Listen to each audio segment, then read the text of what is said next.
The Achievement Habit, Stop Wishing, Start Doing, and Take Command of Your Life by Bernard Roth is a powerful and practical book that blends insights from design thinking, personal development, and cognitive psychology. Roth, a professor at Stanford University and co-founder of the D. School, shares lessons learned from decades of teaching and innovation. His central premise is that achievement is not reserved for a lucky or talented few, it's a habit that anyone can develop by changing their mindset and behavior. The book begins by challenging the idea that circumstances or innate abilities are what determine success.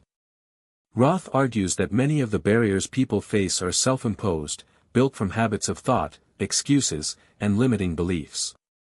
One of his key messages is that language matters. The way we talk about our actions, using phrases like, "I have to," instead of, "I want to," can subtly shift responsibility away from ourselves and make us feel powerless. By changing how we speak, we begin to change how we think and act.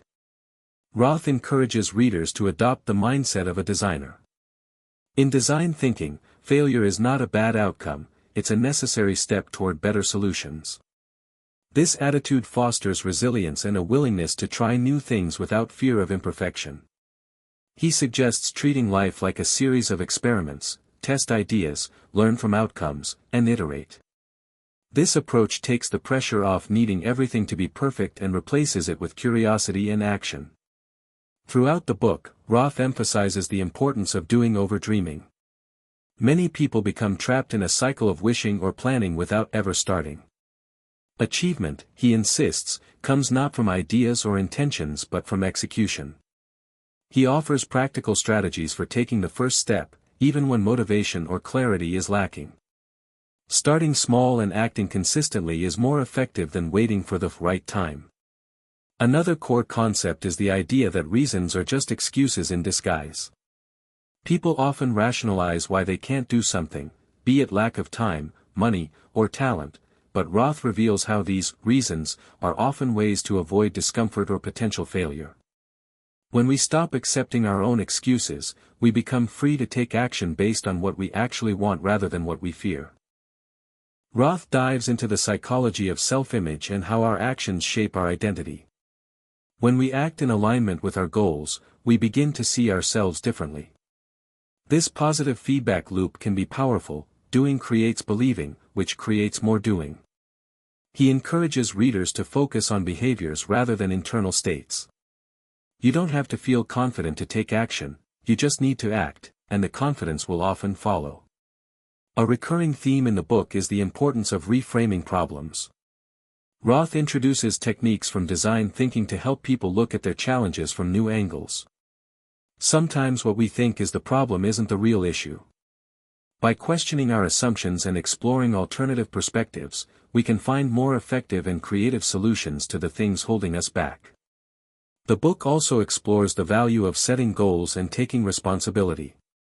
Roth doesn't advocate for rigid planning but believes in the power of direction. He recommends clarifying what truly matters to you and committing to progress in those areas. This process often involves saying no to distractions and unimportant tasks, something many people struggle with. Roth teaches how to align actions with priorities. Personal stories and classroom anecdotes bring the material to life. Roth shares examples from students who transformed their lives using the principles he teaches. These stories illustrate how real change often begins with simple shifts in thinking, paired with courageous action. The examples are inspiring, but also grounded in realism. Change is possible, but it requires effort and honesty. Roth also addresses emotional habits. He talks about the value of gratitude, the trap of self-pity, and the importance of forgiveness. These emotional patterns often operate in the background, influencing behavior in subtle but powerful ways. Becoming aware of them and choosing healthier responses is part of building the achievement habit. He underscores that achievement is not about constant hustle or pushing through burnout. Rather, it's about intentionality and consistent effort in the direction of your values. Rest, reflection, and connection with others are all part of the process. Roth is not selling a formula for endless productivity, he's offering a mindset that helps people create meaningful progress on their own terms. The book concludes with a call to action. Roth invites readers to stop waiting, stop making excuses, and start living the life they want. He believes that by changing our thinking, language, and habits, we can take command of our lives in a real and lasting way. Achievement is not a finish line, it's a daily practice of choosing action over inaction.